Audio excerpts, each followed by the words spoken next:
Terungkap kesaksian, permintaan terakhir korban dan trauma anak sulung. Bocah perempuan SD di Medan yang bunuh ibu kandungnya resmi ditetapkan sebagai tersangka. Bocah inisial SAS alias Al, 12, telah ditetapkan tersangka membunuh ibunya dengan 20 tusukan di tubuh dan wajah.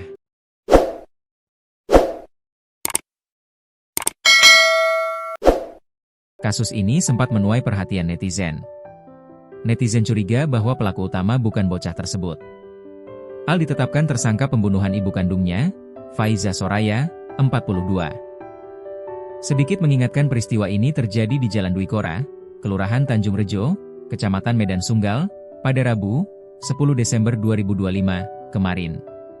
Kapolrestabes Medan, Kombes Pol Dr. Jin Chalvijen Simanjuntak, menjelaskan bahwa penanganan kasus ini mengedepankan penyelidikan ilmiah dengan scientific crime investigation yang melibatkan bukti digital dan forensik. Kronologi kejadian. Berdasarkan keterangan yang dihimpun dari suami korban dan anak pertama, kakak tersangka, kejadian bermula sekitar pukul 5 waktu Indonesia Barat. Keluarga tersebut tidur di kamar yang sama dengan tempat tidur bertingkat. Korban dan tersangka, anak kedua, tidur di kasur atas, sementara kakaknya tidur di kasur bawah. Kakak tersangka terbangun karena korban jatuh menimpanya. Saat terbangun, dia melihat adiknya, Sas, sedang melukai tubuh ibu mereka dengan pisau dapur secara berulang. Kakak tersebut berhasil merebut pisau dari tangan adiknya, yang menyebabkan tangannya sendiri terluka. Dia kemudian berlari ke lantai 2 untuk membangunkan ayah mereka. Suami korban, yang tidur di lantai 2, dibangunkan oleh anak pertamanya yang berkata, "Adik melukai ibu." Dia dan anak pertamanya kemudian turun ke kamar dan menemukan korban masih hidup. Suami korban segera menelepon rumah sakit pukul 5.04 WIB, seperti terbukti dari riwayat panggilan di ponselnya.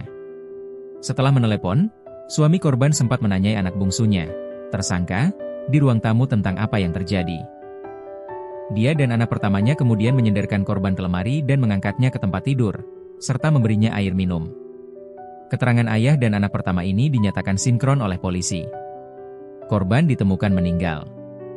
Ambulans dari RS Columbia tiba di TKP sekitar pukul 5.40 waktu Indonesia Barat. Petugas medis yang memeriksa menyatakan korban telah meninggal dunia. Sebelumnya, tetangga sebelah rumah sempat mendengar suara langkah kaki di tangga dan teriakan, "Tolong," sekitar pukul 5 waktu Indonesia Barat. Laporan pertama ke polisi diterima dari Kepala Lingkungan V, Suhartono yang melihat ambulans dan jenazah, dan menelepon petugas Polsek Sunggal tiba pukul 6.40 waktu Indonesia Barat. Penyidikan dan profil pelaku. Polisi telah memeriksa 37 orang, termasuk saksi dan ahli. Tim Inavis dan Lab4 Polda Sumut telah melakukan olah TKP. Sementara dari lingkungan sosial, wali kelas tersangka menggambarkan dia sebagai anak yang berprestasi, pendiam, tertutup, tenang di sekolah, aktif di pramuka, dan sering menjuarai lomba, ucap Kombes Pol Dr. Jin Chalvijen Simanjuntak saat konferensi pers di Aula Patria Tama, Senin, 29 Desember 2025. Tetangga menyatakan keluarga korban kurang bersosialisasi. Rekan kerja ayah korban juga menyebutkan hubungan antara suami istri kurang harmonis.